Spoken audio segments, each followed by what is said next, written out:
queridos, Jesus falando para os discípulos, e ele faz uma afirmação,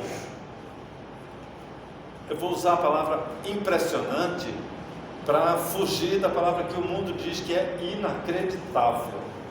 Nós acreditamos, porque a gente sabe quem é Jesus. Quem não conhece Jesus não acredita. Chamam essas frases assim muito densas, muito pesadas, que Jesus fala, como mito, fábula. Mas Jesus está dizendo que se dois concordarem plenamente em algum pedido, o Senhor Deus os concede. É Jesus quem está falando, não é um teólogo, não é um apóstolo, é o Senhor. Então, esta é a verdade. Se eu e você concordássemos plenamente com alguma coisa, nós teríamos uma resposta positiva de Deus. E é claro, tem um porquê isso. No versículo seguinte, Jesus diz por quê? Porque onde dois estiverem juntos em meu nome, eu estou presente. Deus Pai não diria não para Jesus. Então, vamos raciocinar aqui, tá bem? O objetivo da gente hoje, o que eu gostaria que os irmãos recebessem em seus corações, eu queria que a gente saísse daqui pensando, certo? E incluir esse assunto em nossas orações, para testarmos o efeito das nossas orações, tá bem? Vamos então entender o que é que Jesus está dizendo aqui. É claro que para a gente assimilar a ideia de Jesus, vamos começar pela presença dele. Jesus está dizendo, está dando o motivo da nossa oração, da oração de comunhão ser tão poderosa assim. É porque a comunhão pressupõe a presença de Jesus. E a presença de Jesus é o maior poder que existe na criação, se não for todo o poder. Jesus disse que todo o poder lhe foi dado. Então Jesus tem o poder para responder positivamente o que quer que peçamos. Ele tem o poder. Então, irmãos, se a gente olhar as narrativas bíblicas, lá tirando os evangelhos, né, que os evangelhos narram o momento em que Jesus estava presente, isso é uma coisa única, mas depois Jesus foi para o céu e a igreja começou a andar, e a gente vê que os primeiros apóstolos, os pais da igreja, os primeiros pastores, eles tinham uma oração, vamos dizer assim, mais poderosa do que a da gente, né? A Bíblia fala em grandes feitos, em grandes coisas, grandes curas, grandes manifestações de poder. Fala de coisas que eram maravilhosas, que Deus operava pelas mãos deles. O que mudou? O poder de Deus não muda. O Evangelho é o mesmo, a igreja é a mesma. Nós mudamos. A oração mudou de perfil, de caráter, porque nós estamos orando diferente daquelas primeiras pessoas lá. É claro, a gente sabe que eles viram Jesus, eles conheceram Pedro, conheceram Paulo, eles abraçavam João. É claro que eram crentes, privilegiados, né? Mas somos iguais, não tem acepção de pessoas.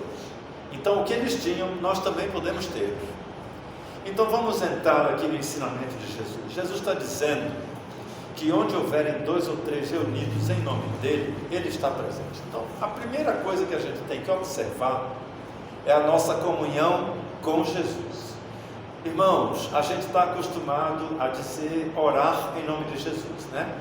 Mas quando Jesus está falando aqui 2 ou 3 reunidos em meu nome, quando está falando o nome, não é só orando, é cultuando, é vivendo, é sendo em nome de Jesus. Nós não fazemos algo em nome de Jesus, nós temos que viver em nome de Jesus.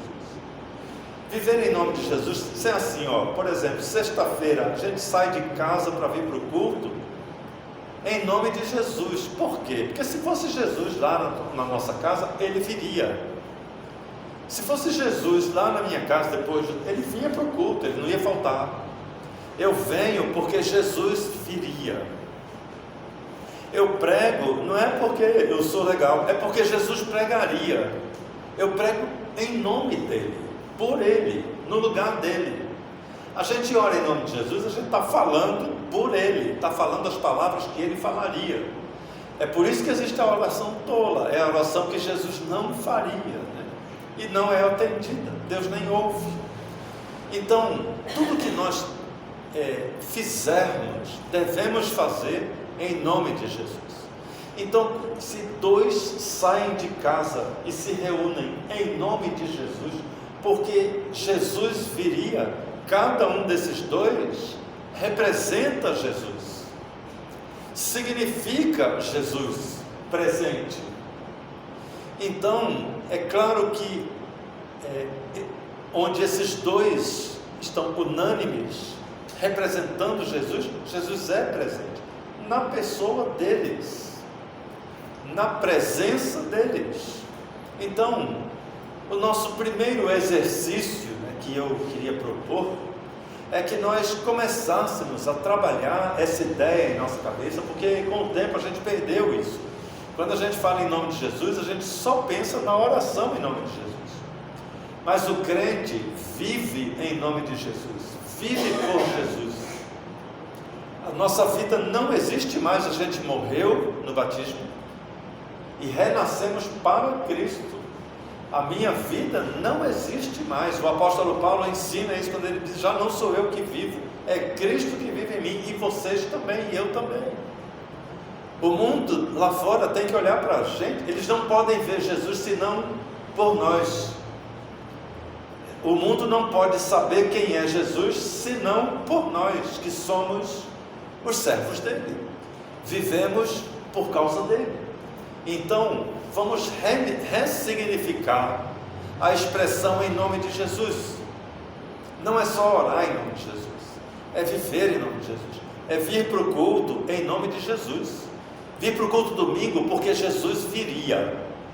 Eu não posso faltar domingo, não é porque eu tenho que pregar, não. Tem gente que pensa: não, o pastor tem que ir, ele vai pregar, não é por isso, não. Eu não posso faltar porque Jesus não faltaria, então eu não posso faltar. Só quando está com Covid, na UTI a gente falta, mas porque eu estou cansado, não. Jesus não cansava. Quando Jesus cansava, ele dormia, levantava e ia embora trabalhar. Então, eu tenho que, para viver em nome de Jesus, eu tenho que lembrar que eu estou representando Ele. É isso que faz 2 ou 3 reunidos em nome de Jesus. Não é em nome de Jesus para orar, são os 2 ou 3 que estão representando a pessoa de Jesus. Perdemos isso com o tempo, mas a gente pode resgatar. Somos de Jesus, vivemos por causa dele, e nós podemos nos reunir em nome de Jesus, sair de casa em nome de Jesus. A gente começa a se arrumar para ir para a igreja, lembrando: eu vou porque é por Jesus, ele iria. E ele me colocou aqui porque ele sabe que eu posso ir, eu posso agir, posso tocar, posso cantar, posso ler, posso orar. Tudo que eu posso fazer por ele. Então isso é viver por Jesus, é cultuar em nome de Jesus, é ter uma igreja em nome de Jesus. 2 ou 3 reunidos em nome de Jesus significa isso. 2 ou 3 que representam a presença de Jesus, que nós podemos resgatar isso. Aí, o segundo exercício que eu queria propor, a gente, no versículo 20 mesmo, Jesus diz 2 ou 3, né? Não tem um só. Não tem igreja de uma pessoa só. Por quê? Porque a comunhão entre nós é tão importante quanto representarmos Jesus. Quando Jesus disse que o primeiro mandamento é amar a Deus sobre todas as coisas, significa vivermos em nome de Jesus. Amarmos a Jesus sobre todas as coisas. E quando ele disse o segundo mandamento igual a esse, tão importante quanto esse, é amar ao próximo como a si mesmo, significa que a igreja tem que ter 2 pessoas ou mais. Então, a outra parte do nosso, que está faltando no poder da nossa oração, nossa que eu digo, irmãos, não são vocês, são os crentes modernos, né? É a igreja do século 21. O que está faltando é comunhão. Comunhão, irmãos, ela vai além do momento de culto. O momento de culto é muito fácil, a igreja é fácil, mas a comunhão significa sermos concordes em tudo, combinarmos, significa sermos compatíveis com o que pensamos. O apóstolo Paulo amplia esse ensinamento de Jesus quando ele diz que lá em onde é? Eu marquei aqui, não é Efésios, é Filipenses, né?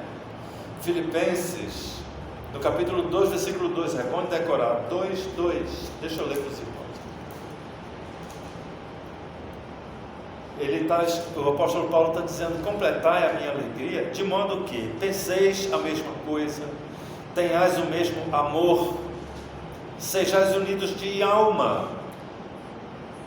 Unidos de alma significa estar mais preocupado com o outro do que comigo mesmo. Significa não esquecer do outro. Durante a semana a gente fica bem longe, né? Mas a gente tem que estar pensando no outro. Escolha, vamos ver quem é, não precisa responder, tá? Pensa aí, quem é seu melhor amigo dentro da igreja?